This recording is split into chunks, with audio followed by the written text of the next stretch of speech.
Rahmatullah.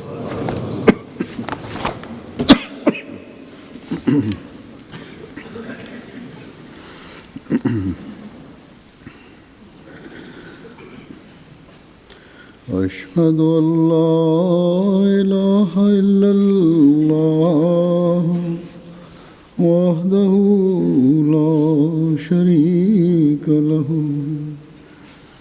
وأشهد أن محمدًا عبده ورسوله أما بعد فأعوذ بالله من الشيطان الرجيم بسم الله الرحمن الرحيم الحمد لله رب العالمين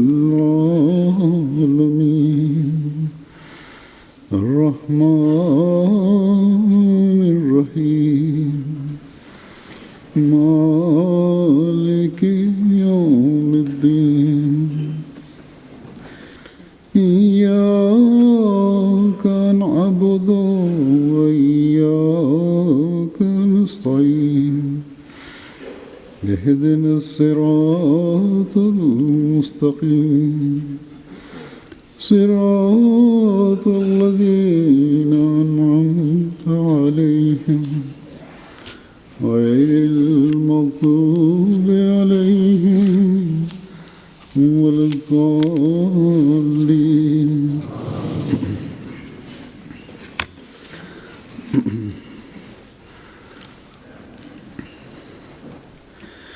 माँ बाप बाज़ दफ़ा तो बच्चों को किसी काम के करने पर सख्ती से सरजनिश करते हैं, बेइंतहा सख्ती करते हैं। Manchmal passiert es, dass Eltern ihre Kinder sehr schnell und stark bestrafen für etwas, was sie getan haben.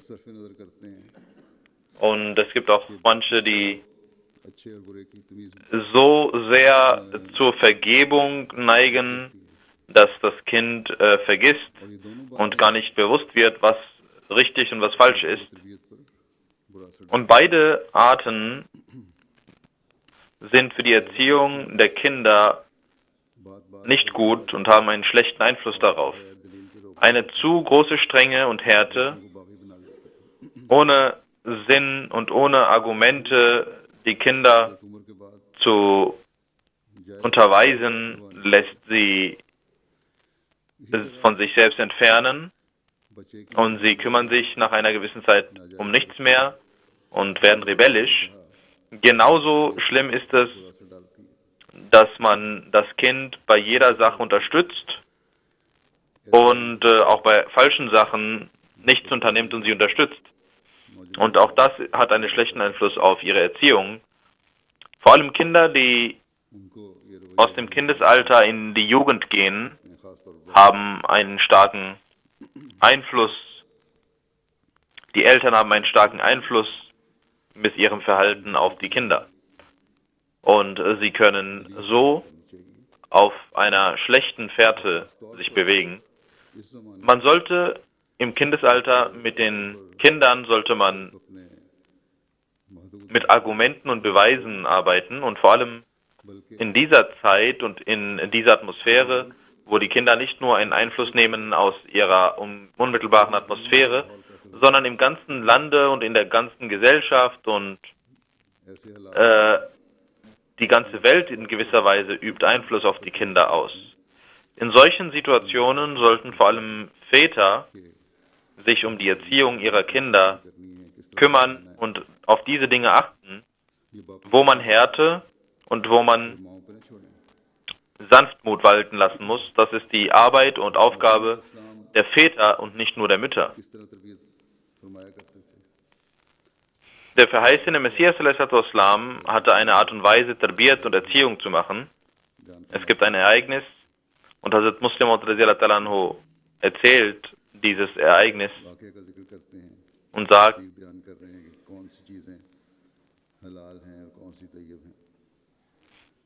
welche Dinge erlaubt und welche Tayyib rein sind. Also Muslim sagt, man sollte immer wissen, dass Allah verschiedene Tiere und Lebewesen erschaffen hat, um verschiedene Aufgaben zu erfüllen. Einige sehen gut aus, andere haben eine sehr schöne Stimme, andere sind für die Ernährung sehr gut geeignet, andere haben irgendwelche Elemente, die für die Medikamente genutzt werden. Man isst nicht nur, wenn etwas halal ist, sondern es kann sein, dass es auch Fleisch gibt, welches zum Beispiel für die Menschen zwar nicht verboten ist, aber sie haben eine bestimmte Aufgabe, zum Beispiel bestimmte Insekten nehmen sie zu sich, zum Beispiel auch bestimmte Vögel, die sich von bestimmten Insekten ernähren und so den Menschen zugutekommen, und diese muss man nicht essen, diese Vögel. Auch wenn sie halal sind und ihr Fleisch halal und tayyib ist und rein ist. Aber trotzdem haben sie eine bestimmte Funktion für die Menschheit, und diese Funktion und dieser Vorteil lässt ihr Fleisch nicht mehr rein sein, weil es einen anderen Zweck hat. Auch wenn es halal ist und rein ist. Aber man muss auch gucken, wo der größere Vorteil liegt. Und man muss den Vorteil der ganzen Menschheit immer als Ganzes betrachten und nicht sein eigenes persönliches Interesse.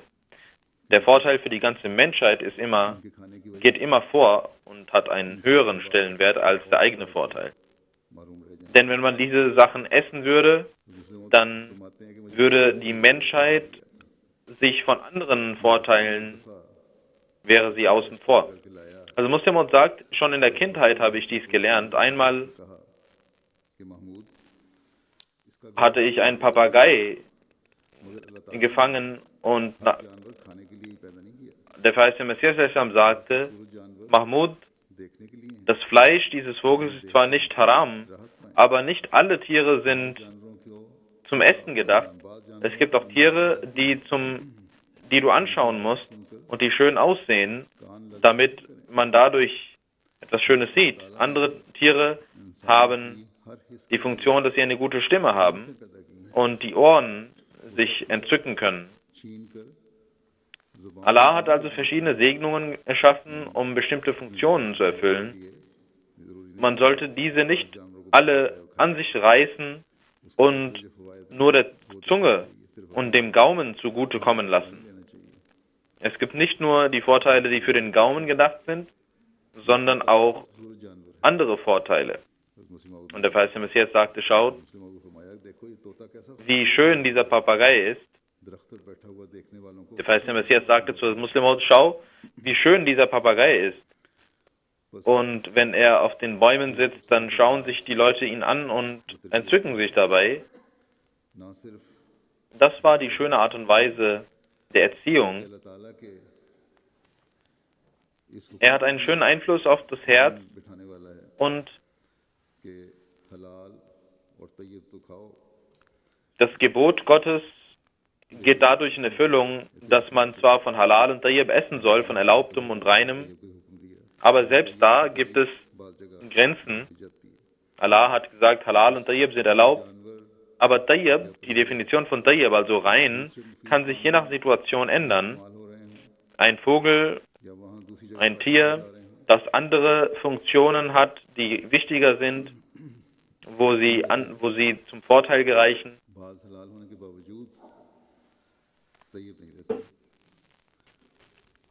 Da gibt es Tiere, die zwar halal sind, aber die dann gemäß dieser Definition nicht mehr Tayyib bleiben, weil ihr Vorteil an anderen Stellen noch größer ist, als nur ihr Fleisch zu essen. Hazrat Muslim Ta'ala Anhu hat einige weitere Ereignisse erzählt, die ich präsentieren werde. Der verheißene Messias wollte üble Traditionen aus der Welt schaffen. Es war seine Mission und Aufgabe, dies zu tun. Wie ist es möglich, एतमाल हो या dass इज्जत कराने वाले हों नाउजुबिल्ला durch ihn oder durch अनहो एक वाक़या seine Funktion, Gott bewahre, eine üble Tradition sich etablieren würde?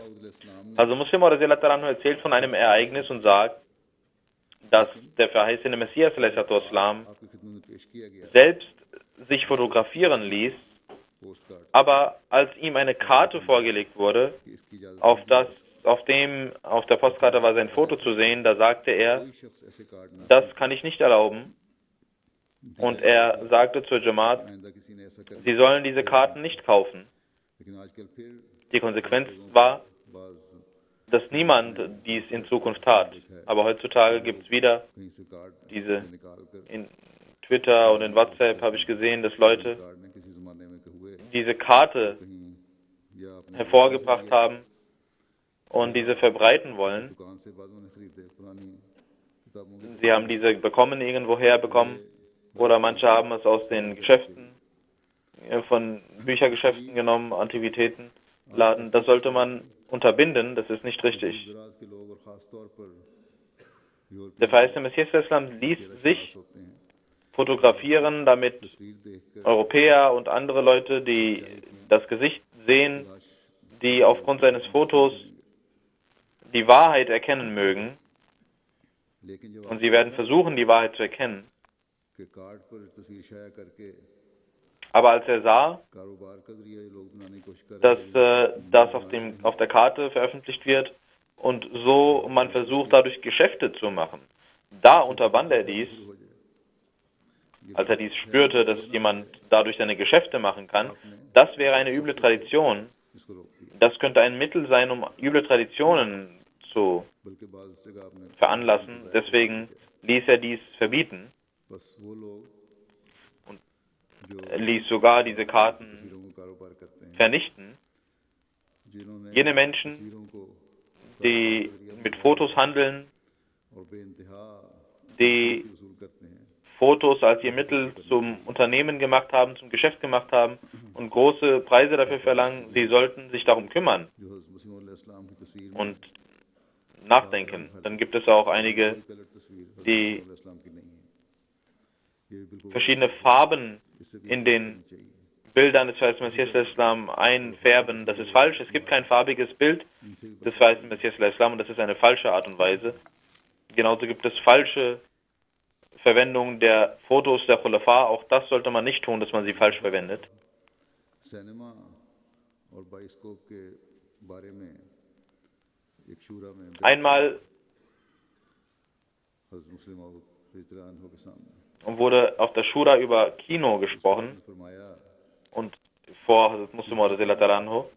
कि सिनेमा या बाइस्कोप Und er sagte, या फोनोग्राफ अपनी Das- जात में बुरा है सही नहीं wer sagt, dass हज़रत मसीह मौद Kino ने सुना है und Phonograph und diese ganzen Dinge पढ़वाई verboten sind in ihrem Wesen, das ist nicht richtig, sondern der verheißene Messias hat selbst dieses Phonograph verwendet und auch ein Gedicht darüber geschrieben und auch ein Gedicht, phonograph से und in diesem Gedicht heißt es, Awaz aa rahi hai, ye Phonograph se, diese Stimme ertönt aus dem Phonographen, ihr sollt Gott suchen im Herzen und nicht durch Spiel. Kino ist also nicht per se eine schlechte Sache. इस ज़माने में Und es gibt Leute, die fragen, ob das eine Sünde wäre, dorthin zu gehen, फर्क अखलाक है sondern in dieser Zeit अगर कोई film ist es so, dass die Art und Weise, wie dies getan wird, dass die Moral zerstören. और इसमें Wenn ein Film तमाशा वगैरह का ना हो nur ein Bildungsfilm ist कुछ ड्रामेबाजी ना und es dort keine फरमाते हैं कि मेरी keine schlechten Sachen gibt, dann ist es und kein Drama und keine solchen Dinge, dann macht es nicht, sondern also Muslim sagt, गलत है dass बस इस बात से man उन लोगों पर वाज़ेह हो जाना चाहिए nicht जो ये कहते हैं कि in Form von einer Unterhaltung dies macht, में बाज़ music sondern solche Leute, die sagen, dass auf MTA या voice of Islam manchmal Musik kommt und dass dies kein Problem sei, oder Voice of Islam Radio, dass dort manchmal auch Musik kommen kann करने के लिए und das würde nichts ausmachen. इस्लाम आए थे Diese Leute sollten wissen, dass der verheißene Messias gekommen ist, um solche üblen Traditionen zu beseitigen und zu entfernen. Und wir sollten आप अलैहिस्सलाम का मकसद था। unsere Gedanken dahingehend lenken, नई इजादात से फ़ायदा was उठाना der Sinn und Zweck des verheißenen Messias Islam war. काम नहीं, ना Es ist wichtig, von den neuen Errungenschaften und इनका गलत इस्तेमाल Erfindungen zu profitieren. Das sind keine üblen Traditionen, लोग aber ihre falsche Verwendung के ड्रामे kann sie zu üblen Dingen machen. Tablighi program या तरबियत Es gibt Menschen, die schlagen vor, तो उनका असर dass man in Form von Dramen Tabliri-Programme machen soll oder erzieherische Programme machen soll und damit sie eine Wirkung haben. Sie sollten wissen, में अगर dass आप होंगे कोई भी गलत बात अपने प्रोग्रामों में दाखिल करेंगे wenn sie in eine schlechte Sache, die Tür öffnen für eine schlechte Sache तो oder in ihren Programmen solche Dinge einführen, कुछ अरसे बाद खुद ब खुद dann हो जाएंगे। werden sie hunderte üble Traditionen langsam Einlass gewähren, Quran करीम भी hunderten üblen Traditionen Einlass gewähren. लेकिन एक अहमदी ने बिदात के खिलाफ Für die anderen ist es sogar erlaubt, den Heiligen Koran mit Musik zu rezitieren. बचने की Aber ein Ahmadi muss einen Dschihad führen gegen üble Traditionen, deswegen sollten wir uns davor beschützen und sollten dies nicht tun. जो Ein Nicht-Ahmadi लतीफ़ा तो hat in einer Zeitung geschrieben, जहालत भी मौलवी साहब की ज़ाहिर करता है इससे, es ist zwar ein Witz लेकिन साथ भी und zeigt, wie dumm Molvis sind, सोचों का भी पता लगता है, aber auf der anderen Seite जायज़ समझते हैं। sieht man auch, was diese Leute denken लिखता है कि एक जगह und dass sie das alles als erlaubt sehen. Gulkara अपना Er schreibt, dass einmal गाना गा रही थी, eine arabische Sängerin मौलवी साहब को भी वहाँ ले गए वो, mit Musik ihr Lied sang तो उन्होंने und Molvi Sahib wurde auch dorthin gebracht und er hörte voller Enthusiasmus zu und man fragte, warum bewegen Sie sich dabei, warum wackeln Sie so? कहता देखो Und er sagte, ich sag Subhanallah, Alhamdulillah, Mashallah. आवाज में Und करीम पढ़ रही man fragte ihn, warum उस गाने bewegen Sie sich so? Und er sagte, पुराने करीम बना दिया। schau mal, wie schön sie den Koran rezitiert. Er dachte, weil es arabisch war, dachte er, dass es der heilige Koran war, obwohl sie ihr arabisches Lied sang. Wenn diese üblen Traditionen Einlass finden, dann ändern sich auch solche Gedanken und solche Formen, das wahrzunehmen. जिक्र करते हुए एक जगह आप फरमाते हैं कि डॉक्टर मरीज का इलाज करते हुए समझते हैं Über Ärzte sagt, das Muslim an einer Stelle, dass मरीज का हम ही इलाज कर सकते die Ärzte, wenn sie die Patienten behandeln, dann denken sie, हैं खास तौर पर, dass nur wir in der Lage sind, और किसी den Kranken zu heilen. Und vor allem in Indien ist dies verbreitet. फरमाते हैं Und wir brauchen कि हिंदुस्तानी keinen Rat. से 99% Der Muslim erläutert dies दूसरे से मशवरा und sagt, dass indische Ärzte, समझते हैं। 99% der इसमें Ärzte, शक नहीं, मुस्लिम फरमाते हैं es für unwürdig erachten, wenn jemand ihnen einen guten Vorschlag gibt.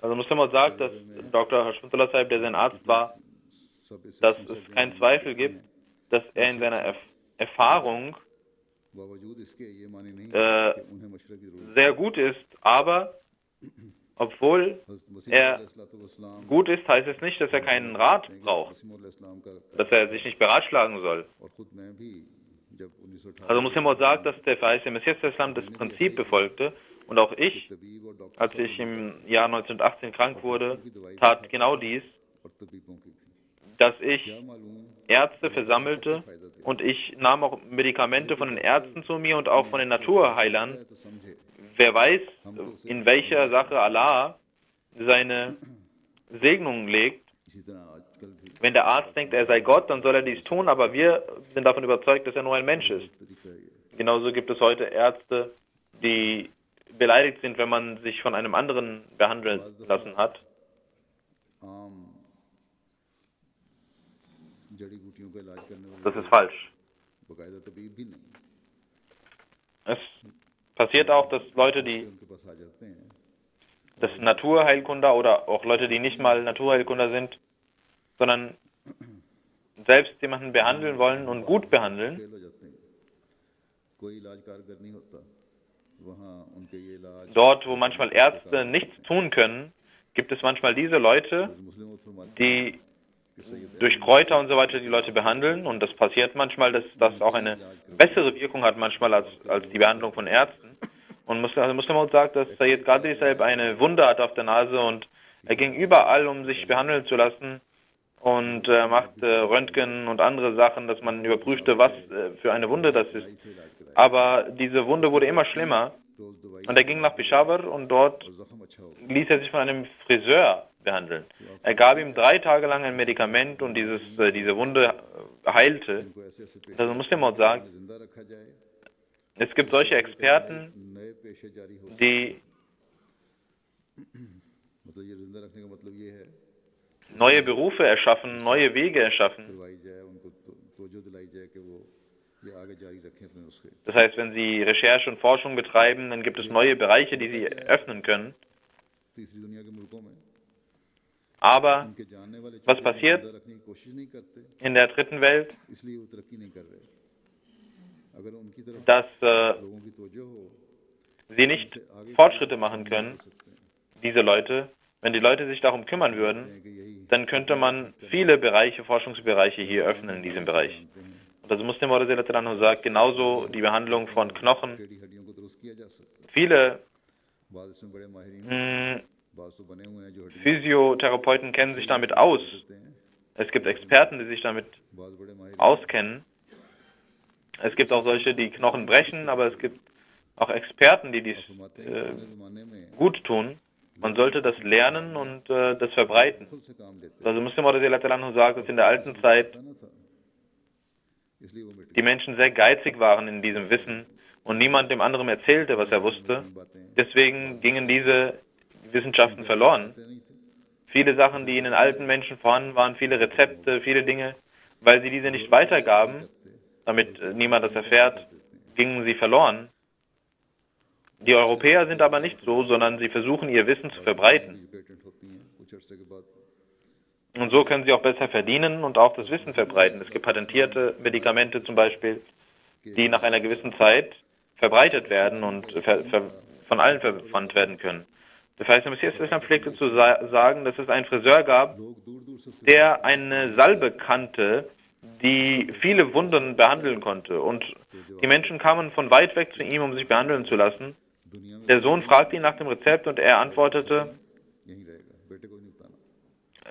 es darf nicht 2 Leute geben, die dieses Wissen haben, und er ließ dieses Wissen nicht mal seinem Sohn geben. Und der Sohn wurde krank, der Vater wurde krank und der Sohn sagte, sagen Sie mir doch, was das Rezept ist. Wer weiß, wie lange Sie leben. Der Vater sagte, denkst du, dass ich jetzt sterbe? Dann sage ich es dir. Aber dann sagte er, vielleicht werde ich aber geheilt. Deswegen erzählte er ihm das nicht. Und nach ein paar Stunden starb er. Und der Sohn konnte sich dieses Wissen nicht aneignen.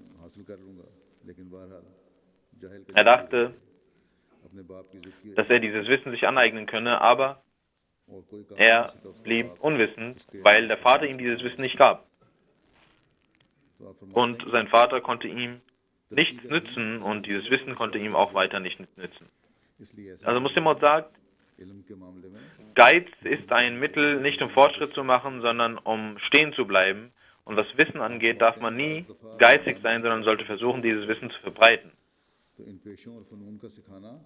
Also Muslim sagt, es gibt Familien, die zugrunde gehen wegen dieses Geizes.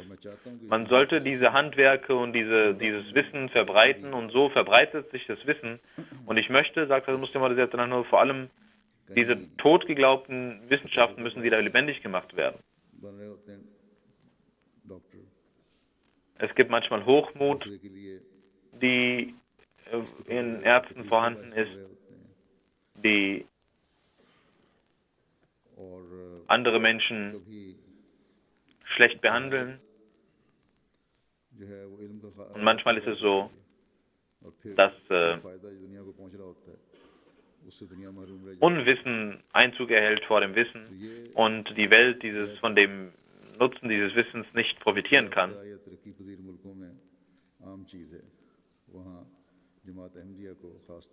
Das passiert vor allem in der dritten Welt und die Jamaat Ahmadiyya sollte vor allem sich darum kümmern, dass dieses Unwissen vernichtet wird und Wissen verbreitet wird.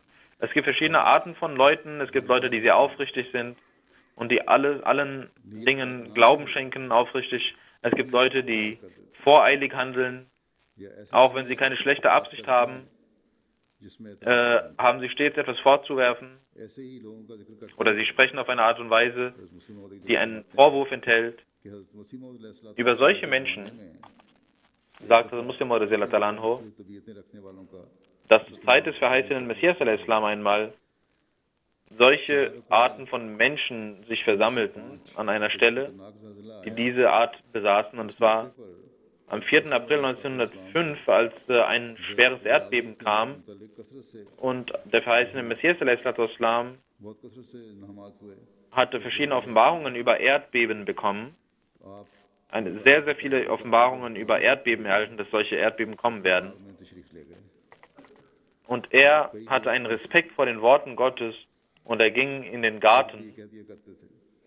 Viele unwissende Menschen pflegten zu sagen, dass der verheißene Messias sich vor der Pest fürchtet und dort in den Garten gegangen ist und dass er sich fürchten möge, fürchtet, Gott bewahre. Und sie sagten, also Muslim sagt, es ist sehr eigenartig, dass ich sogar einige Ahmadis dies sagen hörte. Obwohl der verheißene Messias niemals vor der Furcht der Pest sein Haus verließ. Es gab Erdbeben und es gab große Offenbarungen über Erdbeben, die er erhielt. Deswegen dachte er, aufgrund des Respekts vor diesen Worten, dass er einige Zeit in den Garten verbringen würde. Und er lud auch andere Menschen dazu ein. Und da es sehr eilig war, organisierte man Zelte oder einige Hütten und er ließ alle dort übernachten. Voreilige Menschen denken manchmal, ohne zu überlegen, kommen sie mit Einwänden. Und davor sollte man sich schützen. Während des Khutbah Ilhamia hat Muslim Maud den verheißenen Messias al-Islam sich angeschaut und er erzählt, dass der verheißene Messias al-Islam von Allah die Nachricht erhielt, dass er in arabischer Sprache die Eid-Khutbah halten soll und ihm wird Wissen von Allah gegeben.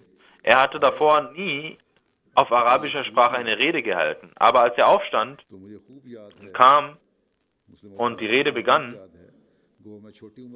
dann sagte Muslim Maud, kann ich mich genau daran erinnern, obwohl ich sehr jung war und nicht Arabisch konnte, aber er hatte eine so schöne Art und Weise und so erleuchtend war es, dass ich von Anfang bis zum Ende zuhörte und obwohl ich kein einziges Wort verstehen konnte, war es für mich sehr schön. Über Masjid Mubarak Qadian und über die Wichtigkeit sagte Muslim Maud und erzählt ein Ereignis und sagt, und das ist in Al-Fazl in einem Bericht enthalten, dass einige Freunde sagten, dass die Khutbah Ilhamia, dass es dort einen Flugplatz neben dem Khutbah Ilhamia gibt und man weiß nicht, welche Masjid Mubarak das ist. Und Hazrat Khalifah Masih Sani ließ sich Khutbah Ilhamia besorgen und las in diesem Flugblatt und sagte, das ist genau die Masjid Mubarak, die hiermit gemeint ist, die der verheißene Messias al-Islam errichtet hat. Und dann erzählte er, dass einmal Hazrat al-Mu'minin, die Mutter der Gläubigen, die Frau des verheißenen Messias al-Islam, 40 Tage lang krank war. Und der verheißene Messias al-Islam sagte, ich habe eine Offenbarung über diese Moschee bekommen. Und die Offenbarung lautet, Mubarakun wa Mubarakun wa kulli amri Mubarakun yujalu fi. Das heißt, das ist die Offenbarung. Und da dies die Offenbarung für diese Moschee ist, sollst du dahin gehen und ich gebe dir dort ein Medikament. Und so Hazrat Amajan sagte der verheißene Messias al-Islam. Und der verheißene Messias al-Islam ließ seine Ehefrau Hazrat Amajan in die Moschee gehen und in 1-2 Stunden wurde sie wieder gesund, nachdem sie dort das Medikament zu sich nahm. दीन की खिदमत करने का उन्हें हक अदा करनी चाहिए और उसके लिए कोशिश eine Ermahnung an die Ärzte, के बारे में dass sie dem Glauben dienen sollten. फरमाते हैं कि बीमारी Darüber हक और सदाकत का असर बहुत जल्दी sagt Muslim anhu, dass हज़रत मसीह अलैहिस्सलाम से एक Kranke sehr schnell die Wahrheit akzeptieren. पूछा मैं क्या Und einmal fragte ein Arzt den verheißten Messias, wie kann ich dienen? Wie kann ich im Glauben dienen? तबलीग Wie soll ich im Glauben dienen? बहुत अच्छा Der verheißene Messias sagte, नरम होता है sie sollten Tabligh machen इस जमाने के mit den Patienten, डॉक्टरों को भी रखनी denn die Patienten hören gerne zu चाहिए यही und sie haben ein और अमल weiches Herz. Auch die Ärzte heute sollten darüber nachdenken. Und das sollte ihre Art und Weise sein. दीन की खिदमत का मौका देकर अल्लाह ताला Und sie sollten nicht nur Geld verdienen, sondern sollten auch dem Glauben dienen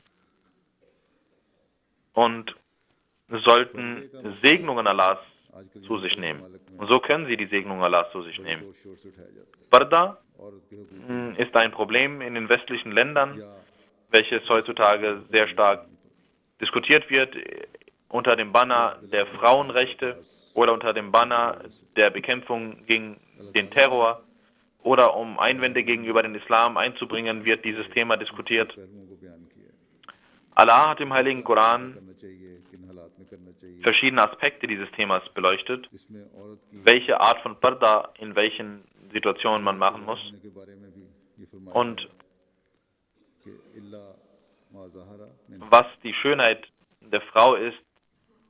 Und की वजाहत करते हुए Allah sagt, illa ma zahara minha, das heißt, außer das, was man इस्लाम का जो sowieso sieht. Und करते हुए हज़रत darüber was hat der verheißene Messias darüber gesagt? Also Muslim anhu erzählt, कि वो हिस्सा illa ma zahara minha और जिसे किसी मजबूरी की वजह से bedeutet, छुपाया dass jene Teile, die von selbst gezeigt werden müssen, aufgrund einer Notwendigkeit können sie nicht versteckt werden. ज़ाहिरी बनावट बल्कि जिस्म की Das ist damit gemeint. जैसे कद Das heißt, कि ये भी एक ज़ीनत है der Körperbau ist so, छुपाना नामुमकिन है wie इसलिए इसको जाहिर करने नहीं रोकते die Körpergröße kann man nicht verstecken. हो कि कोई Die Schariat erlaubt dies zu zeigen. Oder sei es in einer Krankheit, वो भी जाहिर dass ein Teil कुरान करीम के मुताबिक des Körpers gezeigt werden muss aufgrund einer Krankheit dem Arzt gegenüber. Auch das kann gemäß der Lehre des Islams getan werden. Der verheißene Messias des Islam pflegte sogar zu sagen, dass es sogar sein kann, कि अपने चेहरे को कवर न करे dass ein Arzt sagt, तो उसकी सेहत dass sie nicht ihr Gesicht bedecken darf und sonst krank werden würde फिरे अगर औरत und dass sie herumlaufen soll, हमारी सेहत खराब हो ohne ihr Gesicht zu जाए verdecken. सूरत में अगर वो औरत Wenn der Arzt das verschreibt करके चलती है तो भी जायज़ है und die Frau कि बाज़ फुक़हा के नज़दीक dies tut, dann darf sie das tun. हामला हो और कोई अच्छी दाया Es gibt sogar Rechtsgelehrte, die sagen, है कि अगर ये किसी की dass wenn eine Frau schwanger ist नहीं जनवाएगी und जान खतरे में है es keine तो ऐसी सूरत में अगर वो gute किसी मर्द से Hebamme gibt बच्चा जनवाए und ihr Leben auf dem Spiel steht, dann kann ना जनवाए auch ein Mann die Geburtshilfe leisten. ऐसी ही गुनाहगार समझ Und wenn eine Frau dies nicht tut und stirbt, dann फिर ये मजबूरी wird sie eine Sündige sein, भी हो सकती है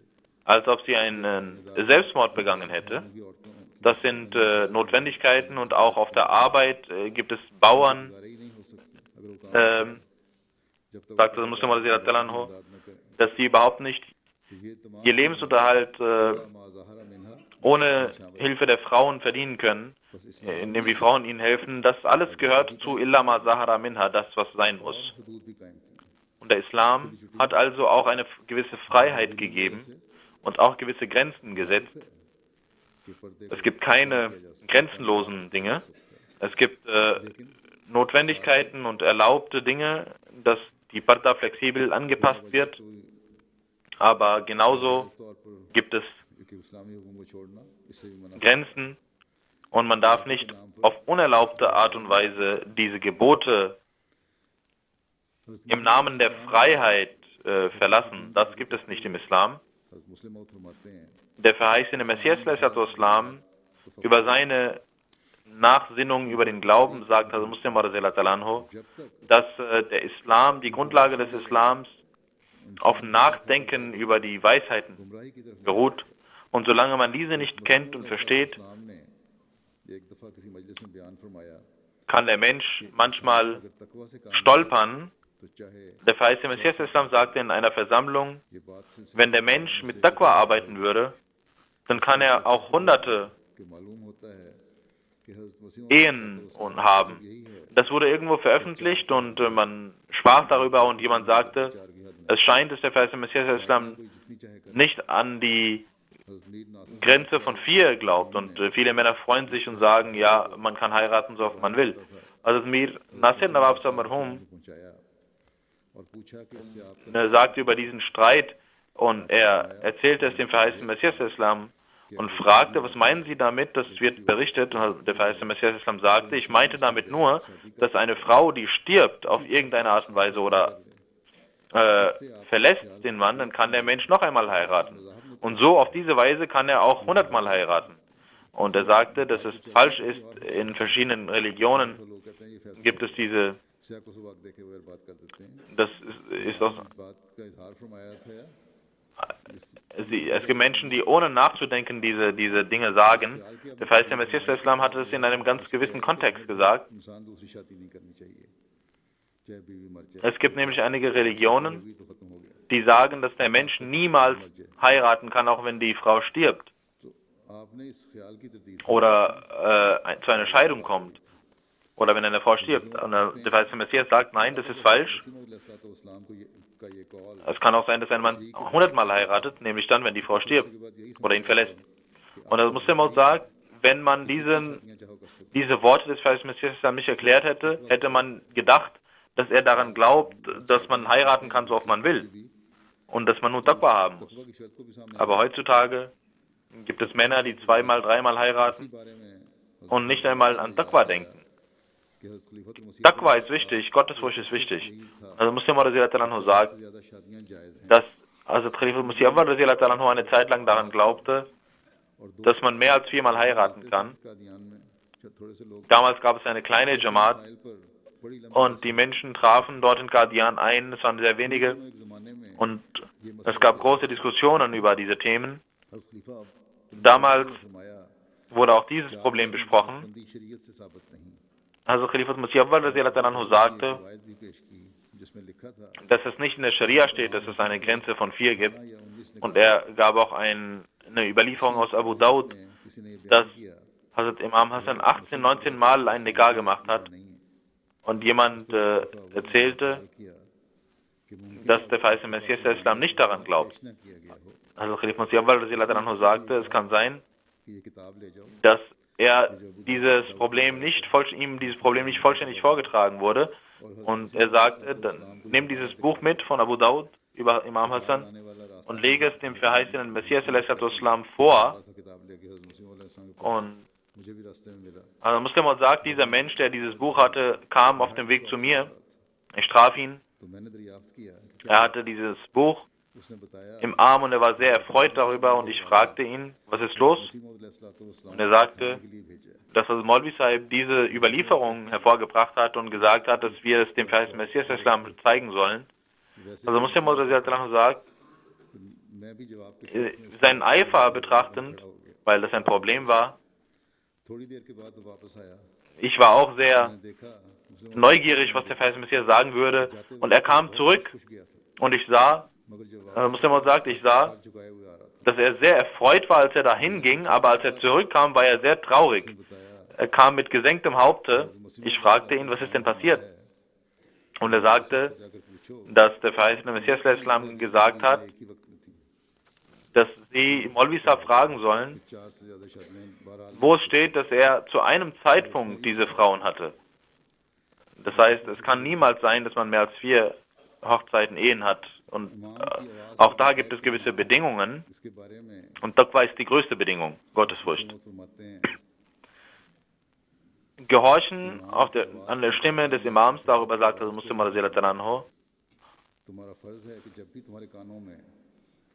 die Stimme der Menschen hat überhaupt keinen Wert im Vergleich zu der Stimme des Imams. Und es ist eure Pflicht, wenn der Gesandte Gottes euch ruft, dass ihr sofort gehorcht und sofort rennt, um dieses zu befolgen. Denn so könnt ihr Fortschritte machen. Wenn der Mensch auch betet, auch dann ist es seine Pflicht, wenn er dabei ist, zu beten und die Stimme hört des Imams,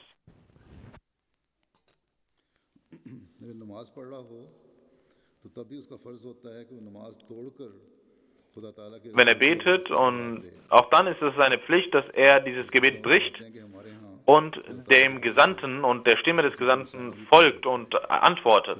Also Muslim sagt, durch die Segnungen Gottes gibt es viele Beispiele, die wir sehen.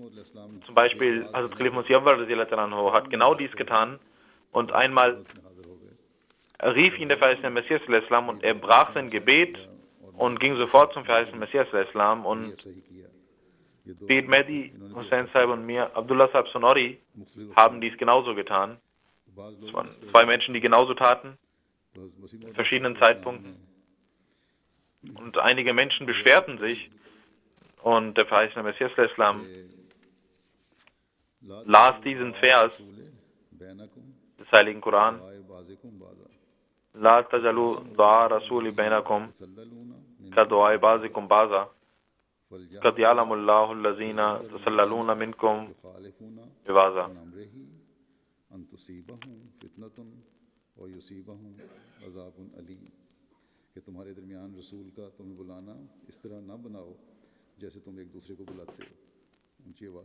Wenn der Gesandte euch ruft, dann sollt ihr nicht denken, dass es genauso ist wie ihr, wenn ihr jemanden ruft, mit lauter Stimme.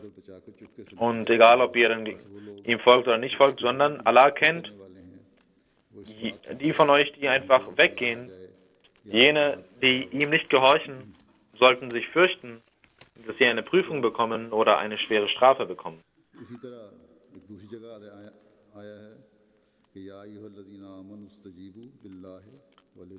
Genauso heißt es an einer anderen Stelle: Ja ayyuhallazina amanu stajibu lillahi wa lirrasuli idha da'akum lima yuhyikum.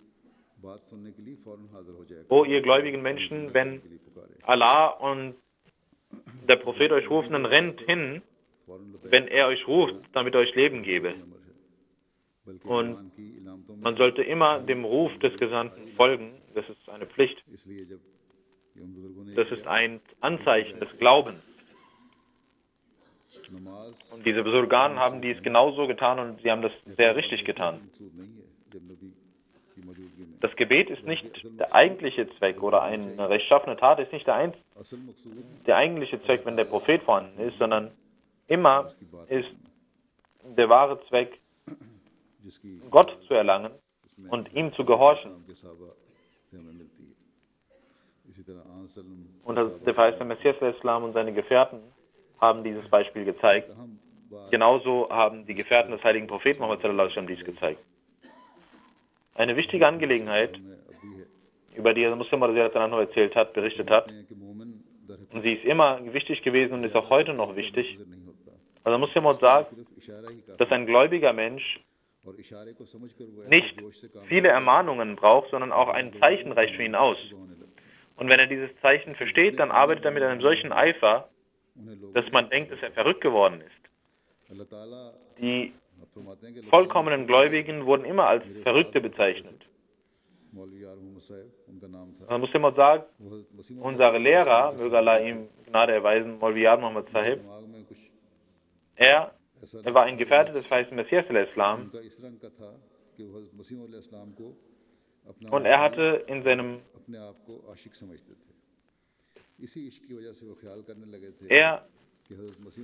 er hat immer den verheißenen Messias als seinen Geliebten betrachtet und er dachte immer, dass der verheißene Messias ihn zu seinem Sohn und zu dem verheißenen Sohn und Muslimmaud gemacht hat.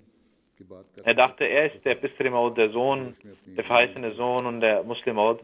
Und der verheißene Messias hatte die Angewohnheit, dass er manchmal in einem Eifer der Rede seine Hand an den Beinen berührte, als ob er jemanden rufen würde. Und der verheißene Messias war dabei zu sprechen, als Yar Muhammad Sahib dorthin sprang zum verheißenen Messias. Und jemand fragte ihn, was haben Sie da getan? Und er sagte, der verheißene Messias hat so mich gerufen und dieser Ruf war mir gedacht, dass ich nach vorne kommen soll, deswegen sprang ich auf und kam nach vorne. Das war eine Verrücktheit, aber es gibt Verrücktheiten, die gut sind. Und das Verrücktsein war nicht ein Argwohn, sondern war eine Liebe. Und ein Mensch, der in Liebe verrückt ist, ist ein Mensch, der selbst ein Zeichen, das nicht für ihn gilt, denkt er, dass es ein Zeichen für ihn ist. Und der Muslim sagt zu Jamaat, dass jenes Volk, welches sagt, dass es Allah liebt, warum versteht sie die wahren Zeichen nicht, die für dieses Volk gemacht werden? Sind unsere Verrückten in der Jamaat, die die Jamaat lieben, nicht so sehr in ihrer Liebe versunken wie Maulvi Yar Muhammad, der dieses Zeichen, das gar nicht für ihn gedacht war, das Zeichen auf den Beinen des verheißenen Messias, dass er auch dahin sprang. Und Allah gibt hier sehr deutliche Zeichen und wir kümmern uns nicht darum, kann es sein? Deswegen sollte man darüber nachdenken und man sollte sich überprüfen, inwieweit wir die Gebote Allahs verstehen.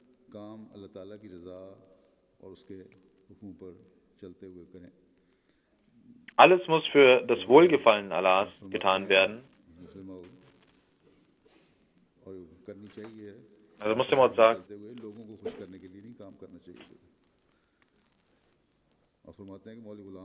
man sollte nicht Menschen zufriedenstellen, versuchen zufriedenzustellen, sondern Allah zufriedenstellen. Maulvi Ghulam Ali Sahib war ein Wahhabit und es gab ein Edikt, ein Fatwa der Wahhabiten, dass man in Indien nicht das Namaz Jumma beten durfte, aber die Hanafis sagten, man durfte das nicht tun. Weil sie sagten, Jumma darf man nur beten, wenn es einen muslimischen Herrscher gibt. Dann darf man Jumma machen. Und der Vorbeter muss ein Muslim Qazi sein und es muss eine Stadt sein. Und in Indien herrschten die Engländer, deswegen gab es keinen muslimischen Sultan, noch gab es einen Qazi. Deswegen dachten die Hanafis, dass es nicht erlaubt sei, die Namaz Jumma zu verrichten. Aber da im Heiligen Koran stand, wenn ihr zum Freitagsgebet gerufen werdet, sollt ihr alles weglassen und zum Gebet kommen.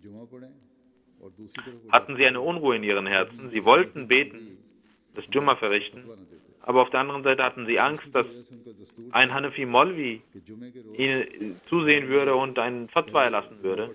Deswegen pflegten sie Folgendes zu tun, dass sie am Freitag im Dorf die Namaz Jumma verrichteten und dann Zuhr verrichteten. Und sie dachten, wenn Jumma richtig ist, dann haben wir auch gewonnen und wenn Zuhr richtig ist, haben wir auch gewonnen. Und sie nannten das Zuhr-Gebet Ihtiyati, also eine Vorsichtsmaßnahme. Und sie sagten, wenn Allah unsere Jumma nicht akzeptieren würde, dann würden wir dieses Namaz Zuhr hervorbringen und sagen, wir haben doch gebetet. Und wenn er das Zuhr abwendet, dann werden wir sagen, wir haben die Jumma verrichtet. Und wenn jemand nicht diese Vorsichtsmaßnahme betete, dachte man, dass er ein Wahhabi ist. Das heißt, der Messias pflegte zu sagen, dass wir einmal in Gurdaspur waren mit Maulvi Ghulam Muhammad Sahib und auf der Reise kam das Zeit zum Freitagsgebet und wir gingen in eine Moschee, um das Freitagsgebet zu verrichten.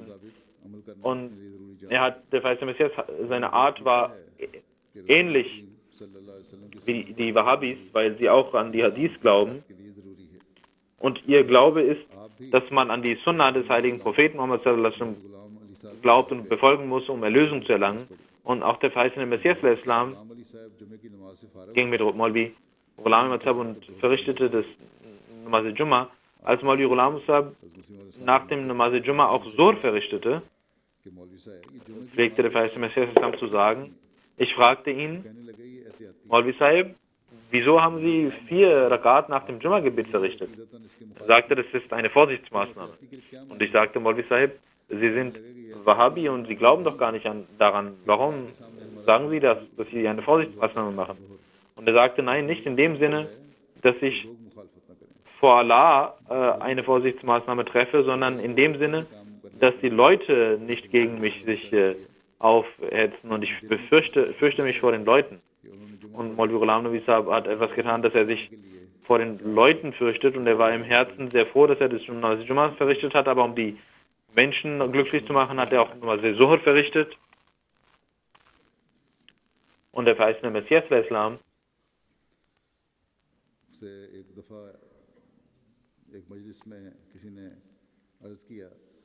wurde einmal in einer Versammlung gefragt. Jemand sagte, dass die meisten in unserer Jamaat den Bart abschneiden lassen. Und der verheißene Messias Islam sagte, das eigentliche ist die Liebe zu Allah.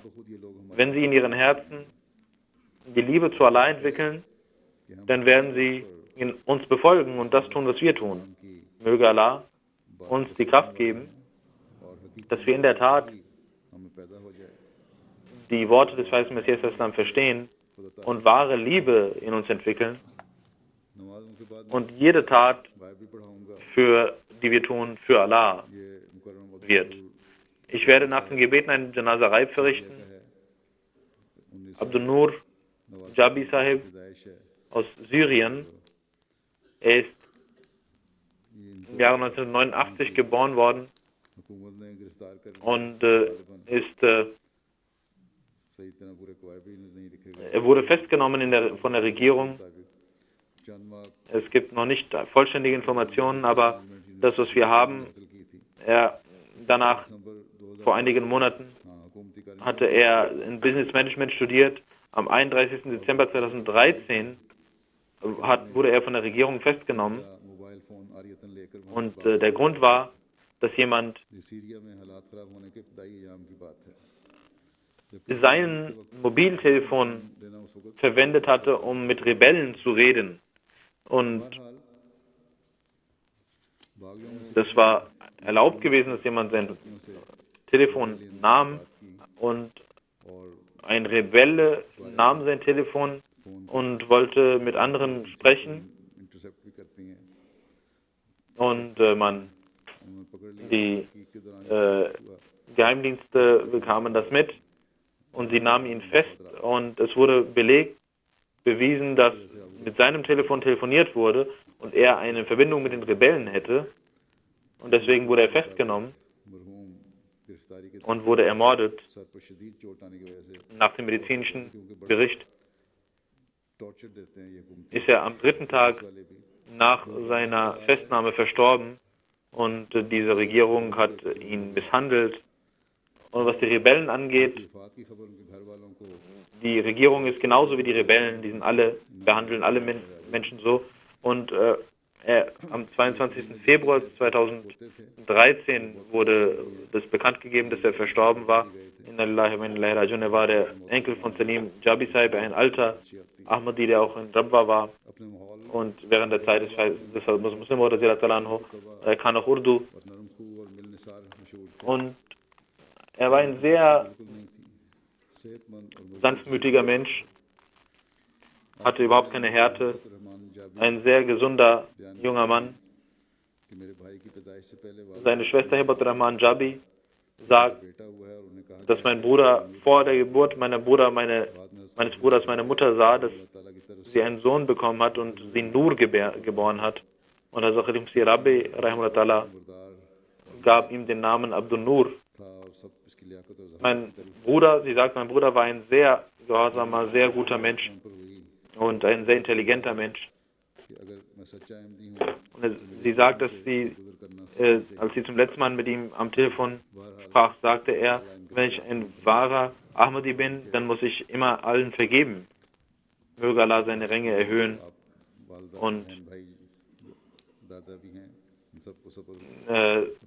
hinterbliebenen Geschwister, Eltern, Großvater, allen Geduld geben. Beten Sie auch für den Zustand, für die Lage in Syrien.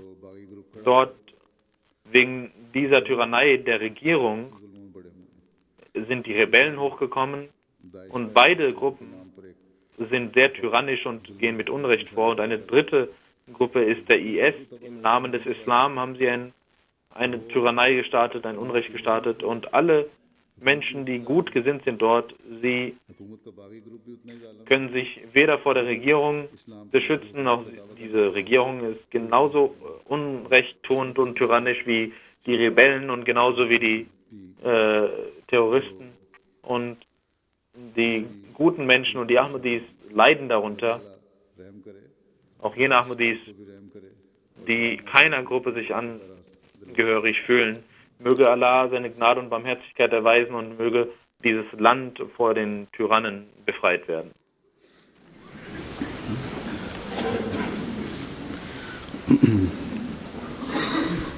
Alhamdulillah,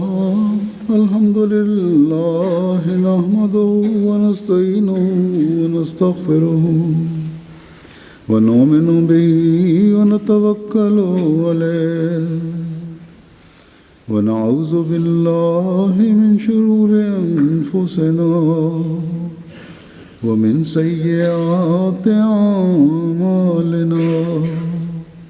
من يهده الله فلا مضل له ومن يضلل فلا هادي له ونشهد أن لا إله إلا الله ونشهد أن محمدا عبده ورسوله. عباد الله رحمكم الله، إن الله يأمر بالعدل والإحسان وإيتاء ذي القربى وينهى عن الفحشاء والمنكر والبغي يعظكم لعلكم تذكرون. اذكروا الله يذكركم وادعوه يستجب لكم ولذكر الله أكبر.